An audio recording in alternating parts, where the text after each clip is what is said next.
So we are building on a theme today.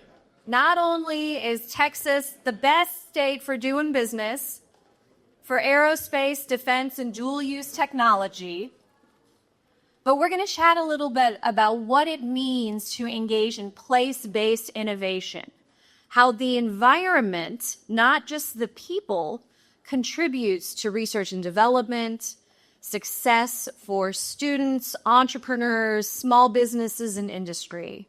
So I'm excited to turn this over to Adrian with Rice University. He works with their phenomenal innovation team, and we've got an outstanding panel for you today. Thanks so much, Lauren. And so, as we all know, Texas is the world's 8th largest economy, with a long history of diverse industries. And to keep driving this economic growth, we've seen significant investment by private, philanthropic, and public dollars across the state. So we're sitting here where 100 years ago, this was the frontier. This was the Wild West. And we're still pushing that frontier, but we're pushing that frontier in innovation. And we're doing so in the physical spaces. So here on this panel, you have sitting in front of you people who have significantly invested into the state, into the physical places, into the people, into the industries that we have here. And so on my side, my name is Adrian Trommel. I'm Associate Vice President for Innovation Strategy and Investments at Rice University. With that, our Office of Innovation sits over the resources that are needed to build companies. And that means that we support the growth of our companies through the ION and the ION District, a 16-acre, 13-city block development anchored by the ION building, the old Art Deco Sears building that has been turned into an innovation space. We have our Rice Biotech Launchpad and RBL Venture Studio, led by Omid and founded by Omid Vesa, our professor right here, who is a serial entrepreneur that is focused on the biotech side. In all of these spaces, we look to support industries for Houston and for Texas and for around the world by empowering our innovators, our faculty, our students to bring that research to market. And with that, I'll hand it over to each of the panelists to quickly introduce themselves, and then we'll dive right into the questions. Awesome. Thank you, Adrian, for moderating this wonderful panel. And thank you to my fellow panelists for being here. So nice to meet you all. I'm Kevin Paracato. I'm one of the partners at Plug and Play. If you've never heard of Plug and Play, we're a global innovation platform. We're about 850 people. We both invest in startups and introduce them to large corporations for corporate innovation. My role specifically at Plug and Play these days is heading up Texas, which is now 5 different offices all across this great state. And had the pleasure of moving here about 3 years ago and decided to kind of create what we do in California to here. Excited to talk about what we're talking about today. All right. Thank you. Good afternoon, everybody. My name is Jordan Robinson. I serve as the president and CEO of the Round Rock Chamber of Commerce. So our Chamber of Commerce also serves as the Economic Development Corporation. So we do everything from build the network, support the local business ecosystem, but also everything from recruiting new businesses all the way down to supporting startups. I'll give a shout out to my colleague, Adriana Nunez, who serves as our Director of Entrepreneurship and Innovation. And so a big piece of what we're doing is just not only bringing in and supporting existing businesses in the Central Texas area, but really working to provide an ecosystem within our community to support and grow startups. So I look forward to the conversation. Hi, everyone. I'm Steve Genrich. You can reach me at steveg@utdallas.edu. It's that easy. And I'm with the University of Texas at Dallas. I'm a senior advisor working with our vice president of research to oversee venture development there at the university to help take our lab technology and make it commercial. I have the benefit, I think, and actually, frankly, the great pleasure of having lived for a decade or more in Dallas, Austin, Houston, and the Panhandle of Texas, and often neglected but incredibly ripe and interesting area for a variety of different technologies and industries. So in each of those places, I've tried to take advantage of building the network of people who are doing interesting, innovative, entrepreneurial activities. And that's a part of what I try to do is sort of bring that to my engagement with people or wherever I might be. So I'm looking forward to being able to speak about that a bit. Thanks. Well, appreciate that. So as I started with, Texas is really a state with a rich and diverse industrial history across obviously oil and gas, energy, healthcare, finance, dual use technologies, aerospace, very obviously. Each of you have engaged with a variety of industries. How have you thought about and conceptualized which industries you engage with and how you've built that out in your local ecosystems? Or how about we start with Round Rock? Yeah, Jordan. So Sorry, Jordan. it's okay. It rhymes. So from an economic development standpoint, if you're looking at Round Rock, we are home to Dell Technologies. A lot of people still globally, when I go out and say we're Round Rock, and they're like, oh yeah, we love going to the concerts out at your venue in Colorado. We're like, no, we're Round Rock, Texas, home to Dell Technologies. And so Dell, that kind of puts people to understand where we're located in the greater Austin metro. And so we're growing extremely rapidly. Dell really put us on the map. But when we're looking at, what are we going to do to diversify beyond Dell? We can't rely on one community. We can't be a one company town, as some people have called it. So looking at the workforce. So we do a lot of work with our universities to see what type of talent they're spinning out. So tons of software engineers. So obviously technology is a major focus for us. The panel that was just up here was Army Futures Command. They have a large presence in Austin, but a very large presence also in Round Rock. And so we see that as an opportunity for companies who want to get in front of Army Futures Command. There's a large veteran population in our area. And so we identify defense innovation and dual use with defense as a big priority and opportunity for Round Rock. And then the last area that we're really focused on is health and life sciences. I know that's something statewide that many communities are focused on, but just looking at the universities that we have in Round Rock with Texas State University, Texas A&M, Austin Community College, and all the health science programs that they produce, we're also working as a partner with those institutions to create a life science ecosystem as well. I think that's a great segue also to you, Steve. So, of course, Dallas has the diversity of industries, right? Very strong in oil and gas and the finance of oil and gas as well. But also right under your name, you have Pegasus Park, which is a massive new development.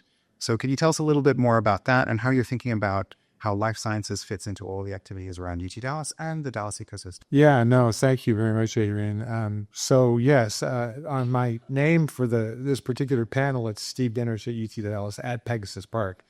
And there's a real intentionality about that. When I joined UT Dallas 8 years ago, we really felt like it was time to take the university out into the communities and be where people and innovators outside of the university were, certainly starting in the Dallas area, but then moving even beyond. And so one of the places we obviously looked was assessing what the university had to offer, and then kind of moving from there into the community to make our choices. And UT Dallas is, for those of you who aren't aware of the university, it's one of the UT system schools. It's the top publicly ranked school after the two flagships, so A&M and UT Austin, and then it's the third highest rated school in Texas. 30,000 students, as I mentioned, and started by Texas Instruments. So it was a graduate school for Texas Instruments for the first many years after it was founded, before it was conveyed by the owners of Texas, the founders of Texas Instruments, to the UT system. And it's been with the UT system for over 50 years since then. Started first as a master's program and then moved beyond that. So as you can imagine, electrical and computer engineering and everything semiconductor was very much a part of our early legacy, and you see that still at the university today and beyond. But as we assessed the other areas that we had to offer, 6 of our 7 schools are heavy into life sciences in some form. Healthcare tech is taught in our business school, biological sciences and the fundamentals of chemistry and small molecule discovery is in our natural sciences, mathematics, and beyond. And so coincident with sort of doing that assessment, there was the beginnings of a redevelopment of an area in the Dallas area called Pegasus Park. For those of you, how many Dallas people are here? Sorry, okay, a couple folks know the Dallas story. So it's the old winged Pegasus. That was Mobil Oil, if you remember, going right back in your energy company history. And so one of the heirs of the Hunt family took a huge portion of her fortune to really lead the redevelopment of that with a major property developer and create this life sciences park.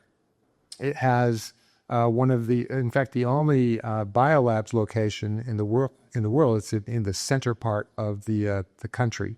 The other biolabs locations are on the coast here in the U.S. It has a 135,000 square foot transition space for early stage startups that get out of the labs and into actually growth of some kind. And then it has a 16-story tower where when you become a company, or all the service and support groups that support that activity in life sciences can office, including all of the major tier one research universities have a presence in the tower or elsewhere on the campus. So UT Arlington, UT Dallas, University of North Texas, obviously UT Southwestern and beyond. So it's really become this hub that, for example, allowed Texas to win the location for the ARPA-H initiative as one of the 3 hubs in the country, the other 2 being in Boston for financial activity, and then the DC area for public policy. So Texas is the customer experience hub for ARPA-H, and just so happens to be in Dallas. Could have been in Houston or Austin or other locations too, but I think it's a tremendous asset for everything that we have. So that's how we ended up at Pegasus Park and Life Sciences and what that represents. Thanks. Thanks, Steve. I think there you talk about how Pegasus Park and UT Dallas is a real convener. So with Kevin, Plug and Play has over 60 locations around the world. It's one of the world's leading seed stage investors and accelerator operators. And you've come from California to Texas and established already 5 locations here. How have you thought about which industries to engage with and where to do that across the state? Yeah, I thought you wouldn't say that, but please don't cold roll me on the way home. And yes, I'm in California. I grew up in New York. When I first moved, I got California plates, and oh man. But to answer your question, so I got promoted to partner 2 years ago at Plug and Play. It was a title I've always wanted, and I was really humbled to kind of get that title. And my CEO says to me, Kevin, congrats. You've worked here for 7 years. You're a partner now. And I was like, yay. And then he's like, if you don't do something in Texas in the next year, you're fired. So that was like a no. But then I really thought about the state. So like you said, came to California and New York, where pre-pandemic, this would be the place where C-level from Texas and other states would go to find innovators and so forth. I think post-pandemic, these C-level and innovators are thinking, wait, why don't we tap into our local ecosystem? So when I thought about building Texas, it's kind of 2 parts, right? So what is the local economy already known for, and where does the economy want to go? What is the economy locally known for? So when we started in Central Texas, in Austin, it was the chips ecosystem, right? There's a bunch of different kind of chip designers and manufacturers all throughout the Central Texas ecosystem, as well as one of the largest microelectronics players in the world, Dell, all in this backyard. But when I talk to each one of these corporations, same thing. Oh, where do you go to find your best engineers? Oh, I go to San Francisco, I go to MIT, I go to all these other places. Where do you go to find your startups? Same thing. And I was like, do you know about that company that just came out of University of Texas, or the company that just came out of Texas A&M? No, we've never heard of that. So clearly there was a connective tissue gap in Texas, and there still is. And I'm not saying that Plug and Play fixed all those problems. So that was Central Texas. Then when we looked at the Dallas region, that's the Fortune 1000 hub, right? Same challenges there for different industries. We have an enterprise and AI program that looks at horizontal infrastructure level technologies that all organizations face. And when we asked, how is your HR systems automated? It's not. It's all done on Excel sheets for major Fortune 500 companies. And same thing, they didn't necessarily know about their local ecosystem. So then the second part of where do you want to be? That's kind of where we worked with organizations like Jordan's, where if you don't know about economic development corporations, they are a huge benefit to startups. And because they're quasi-public entities, they have to disclose their strategies. So I'm sure Round Rock has this. I know for sure Cedar Park did. They have a 5-year strategic plan. And they say, we want to go and develop an aerospace and defense hub. We want to be an advanced manufacturing hub. And when I thought about hearing about all these different strategies, it was great. Plug and Play provides that. We are the connected tissue that connects corporations to startups. And we offer verticals that these EDCs want to go into. So it was a natural fit between those two entities. And now we're building these ecosystems or standing on what they already have. Can you tell us a little bit more about the 5 that you already opened? Yeah. So in Cedar Park, it's our oldest and the love of my heart. I go there 45 minutes every day. I chose to buy a house in South Austin because I'm really smart. So Cedar Park, we focus on advanced manufacturing. I touched on the CHIPS ecosystem. In the Dallas area, we have 2 offices, McKinney and Frisco. Frisco is our sexier office, so I like to say it first. We do sports tech there. It's a really cool office. We're developing 6,500 square feet right in the Star, if you've been to that area.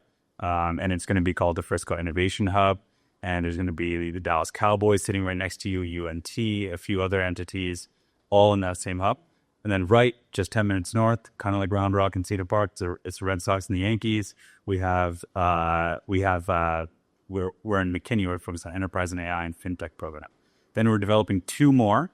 One in Bryan College Station in partnership with Texas A&M, and one in Sugar Land, Texas, focused on smart cities. Thank you. And so we heard each of the panelists talk a little bit about how they've engaged various players in the ecosystem, other academic partners, EDCs, corporations. One of the seminal frameworks for ecosystem development really says that there are 5 main players: startups, academia, risk capital, corporations, and the government. As hubs to those, how does each of you think about engaging those for the growth of your ecosystem? How about, Steve, we start with you. How do you think about engaging investors, corporations? Yeah, no, thank you for that.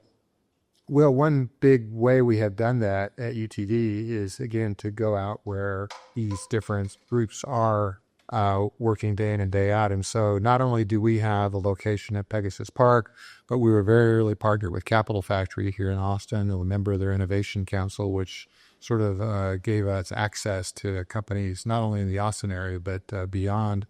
We've also partnered with, for a reasonable metaphor from people that are here, the Round Rock of Dallas, so Richardson, Texas, which is actually the location where UT Dallas, main campus is located. The city of Richardson is in a big redevelopment activity, as Ken was talking about, taking an area that was primarily a telecom area of theirs and changing it to more of a early stage and high growth innovation quarter. And so we partnered with the city there to create a venture space called Catalyst. And again, that's where, new companies are sort of landing. If you think of like what we've had here in Austin for a while. So we're going out to these other locations and as one partner strategy. And then the other piece I would mention is some of you may have heard of Station Texas, which is a new nonprofit that was launched by Capital Factory to really focus on the mission of recruiting major federal and private sector initiatives to Texas so we can have more ARPA-H's, more Army Futures Grants, more CHIPS Act money flowing into the state. And so that's something that we've been involved in fairly early on and intend to continue to be a part of. And if you're interested in learning more about that, please go to stationtexas.org because you'll learn a little bit more still in its nascent stages. But that's how we do it, is we're just going to the connective tissue, those partners where they are, and then a statewide entity like Station Texas. Troy. Yeah, I would say one trend I love about this conversation is we're hearing, Richardson and Frisco and McKinney and Round Rock and Sugar Land. Nothing against Dallas and Austin and Houston, but it just shows that there's so much opportunity in Texas that these cities and communities kind of on the peripheral of the major, metropolitan core are growing and there's opportunities there. So, for us, I would say the Round Rock Chamber, we are serving as that convener because we're not here downtown all the time, but that's why I mentioned Adriana earlier. She's here in Austin making connections with investors. We have amazing relationships, and part of that is just being a chamber of commerce. That's what we do, is we have amazing relationships with all of the academia, the major, the business community, forming partnerships with Army Futures Command and engaging them in all of our activities so that if a startup does come to Round Rock and say, hey, I need resources, I need support, we're kind of that one-stop shop to understand what they need and be able to cultivate those relationships and guide them in the right direction. And it's something that we're still continuing to grow and build those relationships. So how does Plug think about those relationships? Yeah, relationships is the core of our business, right? So I think specific to Texas, in my opinion, Texas has an awareness problem. That Texas is really, really good at getting funding to the points that Steve was making, right? The ARPA-H grants, the CHIPS Act, Texas CHIPS Act, keep going. But then asking maybe 6 months, a year later, where did those funds go? It went to develop something, and I'm like, does anyone use that thing? Sometimes folks will say, maybe not. But So, for example, University of Texas has an awesome quantum computer that's public that can be used by entrepreneurs, right? A&M has the Rellis campus and the Bush Combat Development Center that can be used by entrepreneurs. You know, I'm sure Rice has the whole ION, et cetera, that, again, is the best place for your clean energy company. But does the world know about this? I think we can do a better job at that. And that's hopefully where Plug and Play can be an active, like, good citizen or good in these different economies, is saying, hey, entrepreneur, you're building this. You can do it 10 times the cost anywhere else, or you can do it in Texas with some of these amazing resource partners as just one use case. And also, there's a great investor community. This is the LP hub. All of my VC friends, they come here twice a year, and they go on an LP roadshow. Well, why does that need to happen? Why can't we start more venture capital firms here? We have some of the best tech talent, right? That's the other point. And then same thing with the entrepreneurship. We have, 4 or 5 leading universities. Why are you going to San Francisco or New York to go build your next company? Once again, be aware of what's going on in your economy. You build something here because you have it here. Because the investors are there. Yeah, That's what they come here too. Well, they do come here, but, you know, we have that happen all the time. And we don't have plug and play opportunity in the future. Be the plug and play of venture capital. Bring industry-based venture in a larger sort of way here to Texas. That'd be a great thing to do. Adrian, I know you're in that space too. Thanks for the plug, Steve. Yeah. We were talking about relationships, and as ecosystem builders, at least the way we think about it at Rice is we like F's and alliteration. So we have the foundations of research done by our professors. We have the formation of those founders. And then we have everything else you need to build a company. Call that the facilities, the friends and the funds, the place to do the work, the relationships to do that work, and the capitals pay for it all. Here we've talked about the relationships to bring the capital here, the relationships to bring the clients here. But I know that each one of you is also developing some of that in-house. So for example, Jordan, can you tell us a little bit more about some of those initiatives that you're working on?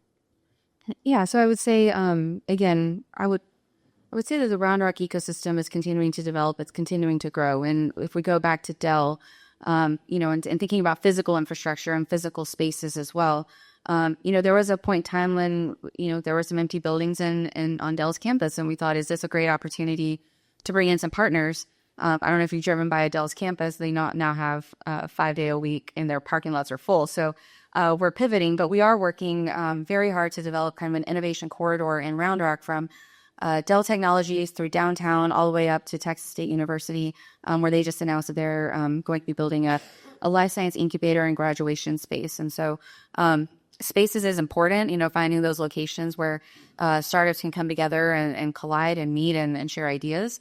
And so it's underway in Round Rock, and that's something that we're continuing to partner with the city to find unused spaces that could be developed that could potentially provide those meeting points. And what about capital access, which is, I know, something that you and I have talked about before a lot about. Sure. And so from a capital standpoint, again, we're still building those relationships. Texas is more and more, becoming or being put on the map for venture capital, and especially in those core areas. But we felt like from the Round Rock Chamber standpoint, while we're building those relationships, while we're marketing Round Rock and making investors and startups understand the value of doing business and having your business in our community, we decided to create our own fund through chamber resources. It was mentioned actually in the last panel, the Defense Innovation Fund, and that's essentially to fund defense startup companies anywhere between $10,000 to $50,000 that they can use for.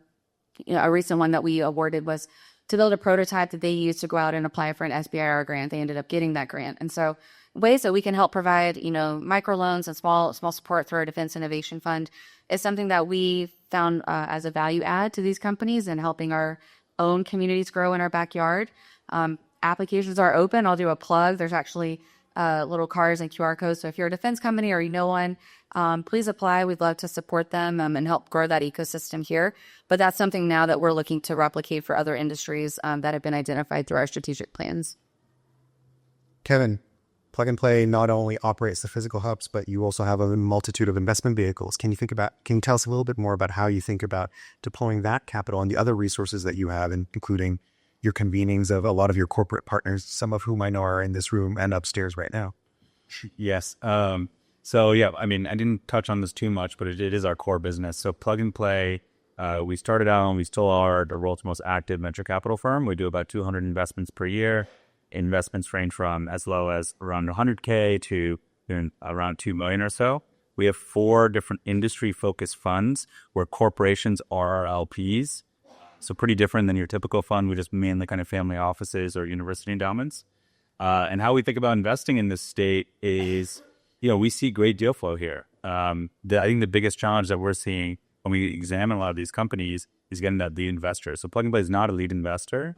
And a lot of times if it's these amazing startups that are coming out of UT or coming out of SME or wherever they're coming out of, or an established entrepreneur, because they may not have that investor network, we often have to kind of bridge that gap. So like, for example, my colleague Arena and Harvey have already led 2 investments in Cedar Park and Austin since being here in the last, 8 months. But it wasn't easy. You had to now connect them to lead investors in California and other parts of the globe to hopefully attract that funding ecosystem to what we do. On your end, how do you think about other resources, including the funding, the sales relationships? Sure. Well, there's like anything else, there's sort of great great assets and certain liabilities when you're in a major state university like ours. And one of the things that we're prohibited from doing is launching a venture fund of some kind, even though we've thought just about every possible combination of ways to try and do that. And so instead, what we do is we've worked with generous donors to create sort of venture-like grant programs to provide some seed funding to some of the different, mostly research faculty, but also student-based teams that come out that have an opportunity or hope to get some traction of some kind.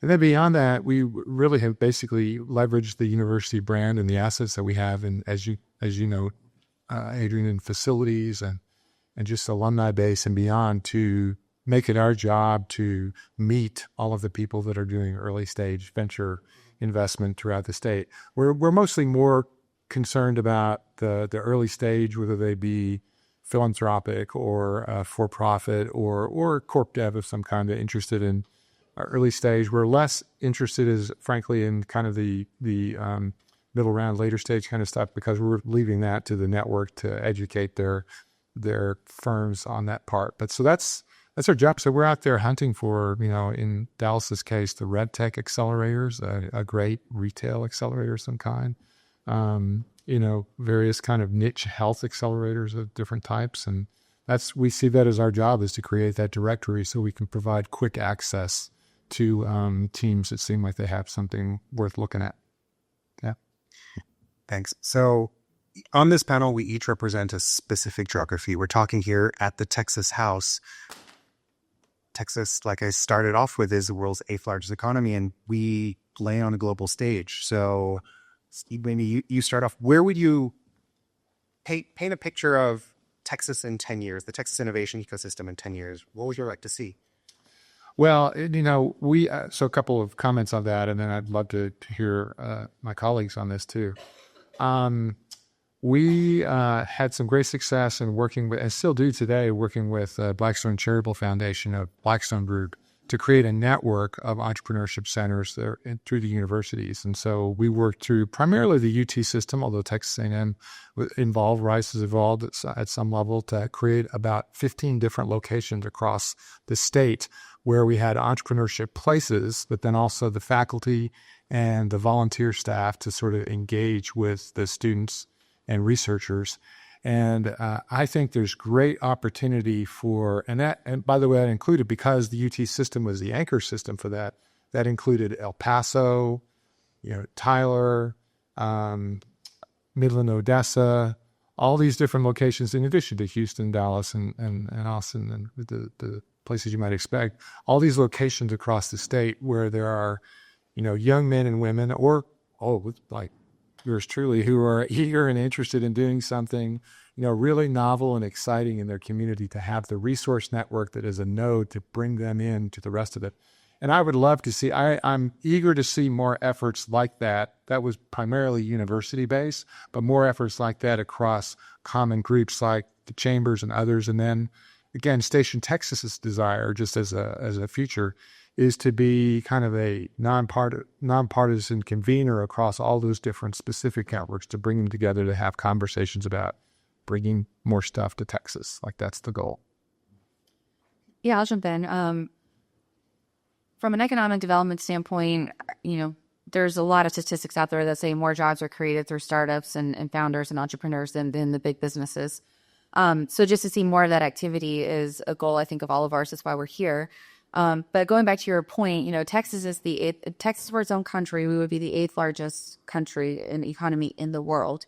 So what does that mean? And we talked a little bit about this on the last panel, but as we're looking globally, we're looking internationally, there's so much innovation across the world. And for Williamson County specifically, I would add, with Samsung's major investment here, Korea has a lot of eyes on Central Texas. And so we actually opened up an office in Seoul for our Williamson County office just to make them aware about those opportunities here in Central Texas. And then Williamson County signed a sister city agreement with Yongin City, which in Korea was designated their next hub for technology and advances designated by their government. So that's kind of how they do things there. So we've hosted Korean startups in Round Rock and in Williamson County. We've gone to startup conferences and conventions, much like South by Southwest, that they're hosting in Seoul. And so that's just one example of what we can do in one country. But I lived in New York as well. So it's very natural for these, European startups to land in New York or, Asian startups to land in California. But when they get there, it's difficult to do business in those states and those areas of this country. And so the more we can have Texas be that number one spot where if you're an international company looking to land in the United States, you look at Texas, whether it's the Austin region, Dallas, Houston, the Panhandle, El Paso even, there's something for everybody here. And so we'd just love to see Texas represented more globally as well. Also, and the question was vision for Texas, right? Thank you, Adrian, for starting my gubernatorial campaign right now. A few things, right? And I know I sound a little crazy, but maybe crazy will work. It's a few, one is, coming from the Bay Area, right? If you meet, let's say, an awesome software engineer at a large company and you ask them what their next step is, a lot of times they'll say, I want to go ahead and start my own company. So they could be at Apple, they could be at Netflix, etc. And it's because there's a culture of innovation. I'm not saying everyone does that, and I'm not saying everyone in Texas should do that. But there is a culture of innovation where that becomes an actual career path, where they go ahead and build awesome businesses, and a lot of them fail and a lot of them succeed. But there is that risk appetite that exists. To my fellow co-panelists' points, this is a huge economy. I think 63 Fortune 1000 companies are headquartered in Texas. But I would venture to say that if you ask that same level of software engineer here, maybe starting a company isn't their first idea.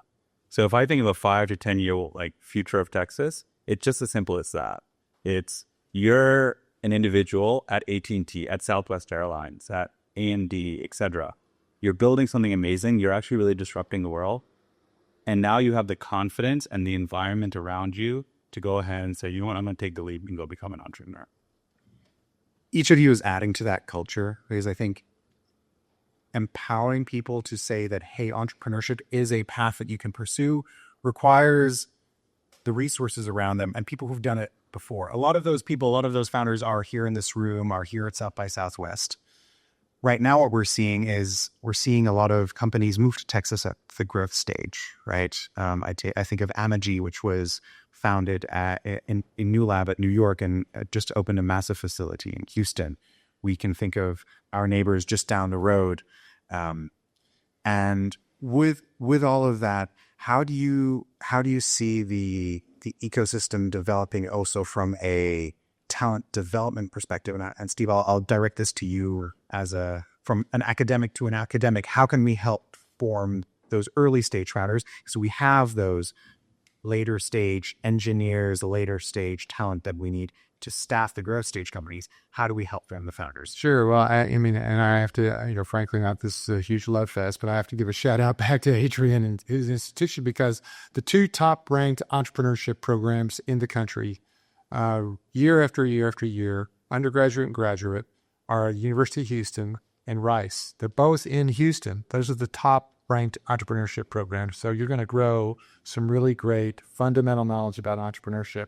If you look at the top 25, 4 of the top 25 graduate programs are in Texas, and 3 of the top undergraduate are in Texas. So a huge amount of sort of, if you will, the basic underlying educational building blocks that you would hope to be able to pick on and make a part of.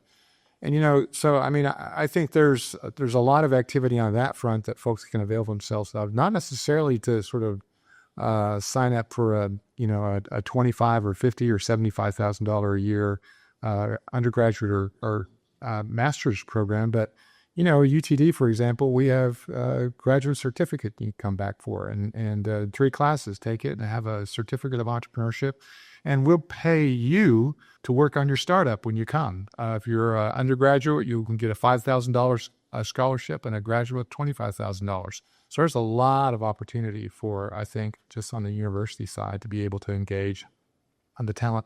On the workforce side, can't agree more with you about sort of the ethos that we have in Texas, and I've seen that in particular in Dallas-Fort Worth area. It is the workforce for the rest of the U.S.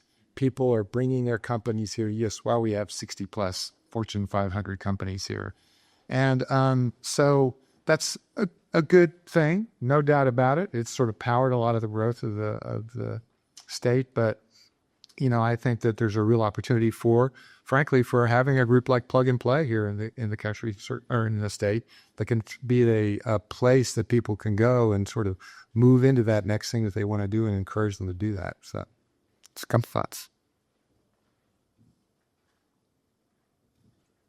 Ryan, the question again? Developing to your point, for a gubernatorial campaign, how do you develop the mindset for a founder? Because we have a lot of, I think, talent, and that's what attracts a lot of growth stage companies here who can be quickly reskilled from chemical engineering into climate tech, for example. How do we think about building a founder mindset in our population here? And we have a lot of that here in Austin, but I think on the state level, we can always build more. Yeah, I think Steve touched on it. It's creating a resource ecosystem, right? I mean, there's a cliche of what is a comparison is thief of joy. But if you say, hey, I'm a product manager at AT&T and my colleague just left to go ahead and start his company and he raised $3 million and I think I'm way smarter than him or her, great, go ahead and start your company. But if you have that resource ecosystem around you, then great. Then that creates and that's hopefully what all 4 of us are doing in our own economies. Yeah, I would add just on the mindset, one of the things that we've been trying to do, I know economic development, community development, universities all around probably the country, is trying to reach the audience at a younger age. And so we're doing workforce development, marketing to students as early as elementary school to help them to start figuring out, what do I want to be when I grow up? And so one of the things that a nonprofit in Round Rock is doing that's really cool is actually it's a kids entrepreneurship fair. I think it's actually next weekend. And these young kids, ranging from, I think, 3rd grade up until high school, get to start a business, and then they have to have a booth that they're at the fair, and they have to present, and they have judges, and they have a winner, and some of it's like they bake cookies or cupcakes or friendship bracelets. But it is starting that mindset that it's okay to grow up knowing I want to be an entrepreneur. You don't have to go be the engineer. But building that mindset from an earlier age, I think, is important to let people know that that's okay and that is a pathway beyond, kind of the traditional, to your point, these large major companies are moving to Texas and people say, I want to spin out and start my own thing. But starting it from the ground up as well, I think is a strategy that we could all look at. That makes a lot of sense. And I have to shout out, of course, Rice and the Owls for all of the work that they do in building that founder's mindset. I think to everybody's point here, a lot of it is an availability bias. You pursue the things that you're familiar with and the things that you see. And if you don't see your peers, your parents, your mentors pursuing a founding opportunity or leaving to do so, you won't do it yourself. And so I think as much as we can create the resources through our work to keep those founders here, it'll be a positive feedback loop that'll strengthen itself, and we'll see a bigger community. Yeah, and just to add on to that, Adrian, we need more of those big events that you normally look to the coasts that happened there. And we had a great one, not just with the landings of the space companies recently. So those are fantastic events, but actually the big funding that Apptronik took in recently. I mean, we need that $100 million plus funding at an early stage for a company that gives it a unicorn kind of valuation to start saying, hey, that's happening now in Texas, but regularly building it here and actually creating it here so people will see that can happen. One thing I'll say is that a lot of that in aerospace and defense with Firefly Aerospace, Axiom Space based out of Houston, Firefly right north of here. We're seeing a lot of that also come from significant government support, state government support. One of the big trends that I know that we're actually talking about later this afternoon is brain health and the brain economy and brain capital. Professor Omid Vesa here has gotten 9 figures of ARPA-H funding and built multiple companies right here out of Rice and out of Houston. As we look to the future about, for example, the DPRIT initiative, which is setting up effectively a CPRIT equivalent, but for dementia prevention, what initiatives, if you had a magic wand that could say, what else could the state government do to support the development of our various industries, from the Texas Space Commission through DPRIT, what other initiatives would you love to see? I'll just start because we're in the middle of the legislative session now. So, but just looking back, I think the more that we can get support from our elected officials on economic development broadly is going to benefit the state across all of these industries. The Texas, again, the CHIPS Act was something that was passed in the last legislative session. We actually just had a company from Round Rock who just received kind of their first round of funding for that. So I think the more that we can talk to our elected officials to explain to them, these are the industries, these are the needs and ways that they can create, the Texas Space Commission, again, the Texas CHIPS Office, just the more support we can get from our elected officials, the better. Again, we only have every 2 years to get in their ear. But as these different programs and different opportunities arise, I think the more early that we can get in with those leaders to create something that would support those, the better. So you may not have, or many of you have probably heard of but not all of you have heard of the SBIR or SCTR grants that are made by the Small Business Administration or administered by the SBA. So that's the largest early stage venture investor. I should say investor. Really, it's a non-dilutive money put into early stage STEM related organizations in the country, $1 billion a year or more. So that comes up for regular reauthorization, certainly comes up for revisiting when any new administration comes into play. And so it's important to be aware that to the extent that you are either a recipient of those grants or are interested in that as a part of what's going on in your community, to let your Congress people know at the state and the national level why you believe it is important and it needs to continue. At the Texas level, I think my colleagues are aware of, there's actually an SBIR, STTR matching piece of legislation that's sort of winding its way through. Big question as to whether or not it actually ends up getting budget dollars to be made available to it, but it's being carried by Senator Royce West and Angie Chen Button at the representative level. So it's filed at both levels. And what that does is just creates another pool of money to keep companies that we fund here in Texas by providing them about $30 or $40 million, I believe it was, to sort of have another grant to keep them, hiring and building their company here. So a little bit extra carrot to do that. And so SBIR, SETR, tell your legislators that matters, and because you might be an employee of a company that received one, and that makes a difference. That's one. And I was gonna mention that one too. And then the other thing is not only advocating for new programs and new funding sources, but protecting the ones that we have. Another one that's up for reauthorization is the Texas Research and Development Tax Credit. So if your firm does any research and development, where there's a lot of effort at the Capitol right now to protect that and keep that in Texas as well. So a little plug for a session at 3 o'clock on the brain economy. It's actually going to be opened by Senator Crick Bonin, who is also chair of the Appropriations Committee, which means that a lot of these things are going to have to be blessed by him and his team to get through. Right, boy. So with that, we've got about 10 to 15 minutes left, and I wanted to open the floor up to questions. Okay. Back. So, Adrian, this first one kind of includes you as well, but it's to the whole group. So, as a very proud 2012 recipient of the Rice Alliance Entrepreneurship Award in one of the competitions you all had years ago, I was all over the Texas Triangle, but I was always behind the wheel and I was always out of pocket for 3+ hours at best. I mentioned this to Kevin too about a conversation we recently had with the CEO and founder of Blowing the Lane. What can be done from a place-based across Texas, but getting across Texas, especially the Texas Triangle, is so difficult and time-consuming and, frankly, inefficient. Are there thoughts you all are having about literally making the places that are based across Texas smaller in shape by improving just entrepreneurial road shows or road trips, or what might that look like? Who wants to start? Well, that's a great question, Joseph. I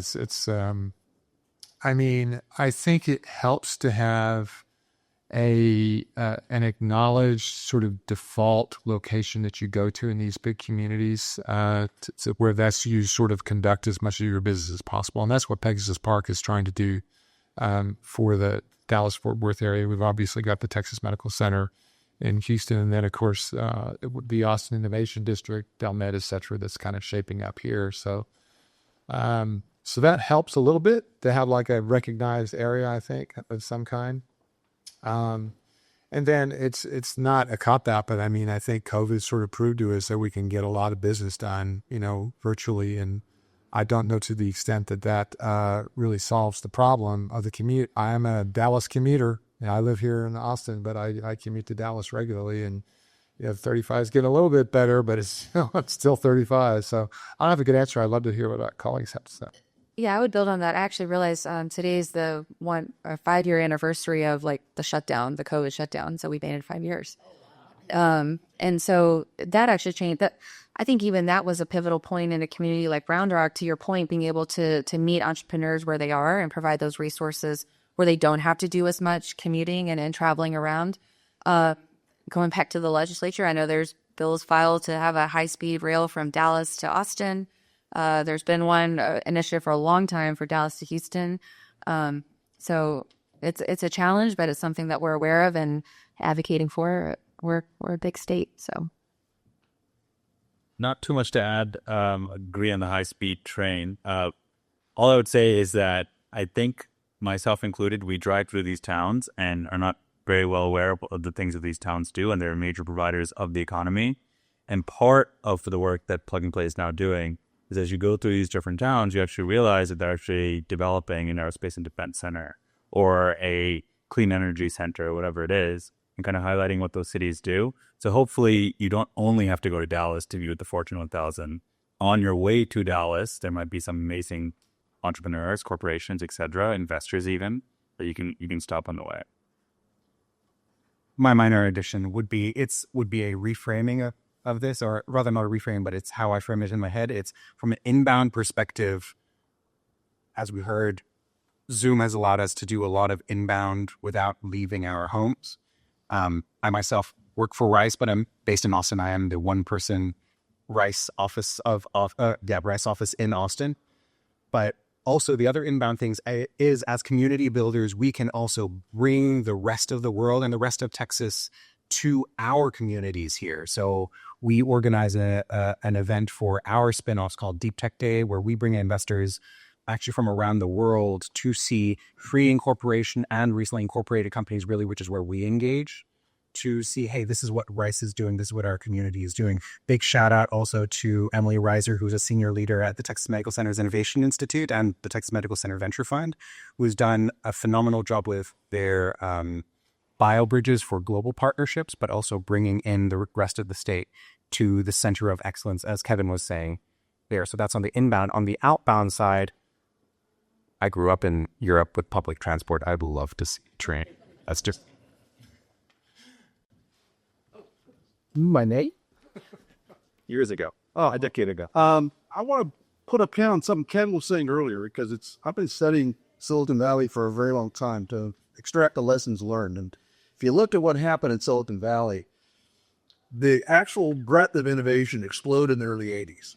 And the reason was that money got mobilized in the early 80s because of legislation that was passed in 79 that freed up institutional or fiduciary-led pools of money, pension plans, endowments, and foundations, to actually invest in this asset class called venture capital. Their fiduciary responsibilities were liberalized, allowing them to put money in this. So all of a sudden, the institutions wanted to invest in venture capital, but there wasn't enough capacity. So there's a huge explosion of venture funds to accommodate this pension money and this institutional money, and then innovation followed. Innovation follows the money. That is the history. And as you were pointing out about risk appetites, people don't have the risk culture here.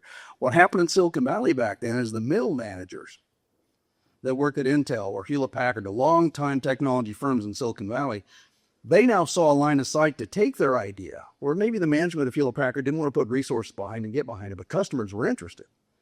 And when they saw a line of sight to funding, they could take that risk and step out of the comfort of working for a big company while the kids were in school and all those sorts of things because they could get funding. So when you really dissect what Texas is lacking, when I first moved here 11 years ago, the common narrative of Texas's innovation is there wasn't the talent. Well, that's over, right? You guys have talked about it, and that's good, compounding on itself. Well, the Startup Genome Report came out recently for 24, and of the top 20 communities in the world for innovation and venture activity, 9 of them were in the United States, but not one of them in Texas. San Diego, Seattle, all these other cities, and none from Texas. Well, this is what Texas has to solve for, is we'll see an explosion of innovation. That future you're talking about is right in front of us. We're like Silicon Valley was in the early 80s. Everything is in place, except for the money. Except for the money. And somebody has to be solved. It's starting to come some places. I see somebody back. Thanks, Joe. And there's, for example, I know I'll just point out in the Dallas area, we've got the benefit of the little area enclave in the old Parkland development for Parkland Hospital was called Old Parkland, essentially. So redeveloped by the Crow family. And that is the place where family funds are located, family offices are. And so you can go to that one place in a way, sort of like I was describing Pegasus Park for the life sciences side, for family foundation money, family office money. You can go to that one place and be able to tap into. Now, question regarding sort of risk is sort of a whole other conversation of what risks they're willing to tolerate. But there's funds to be had for sure. So anyhow, Ed. Go ahead. Sarah Mitron from Nate Management Consulting. I wanted to tie the space and the life sciences in the topic about Texas having a perception or awareness issue. And I wanted to ask Steve if you know of any companies or researchers that have gotten funded through CBRIDGE, and whether any of them have done research in low Earth orbit.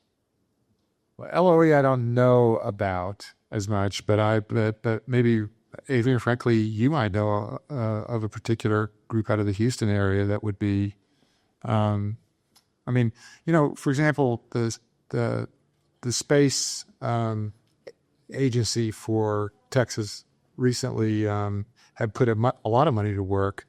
And I wouldn't be surprised if there aren't some options there, but not the case. Yeah. Other thoughts? Can we tap the audience? Actually, huge plug for Dr. Emily Rice.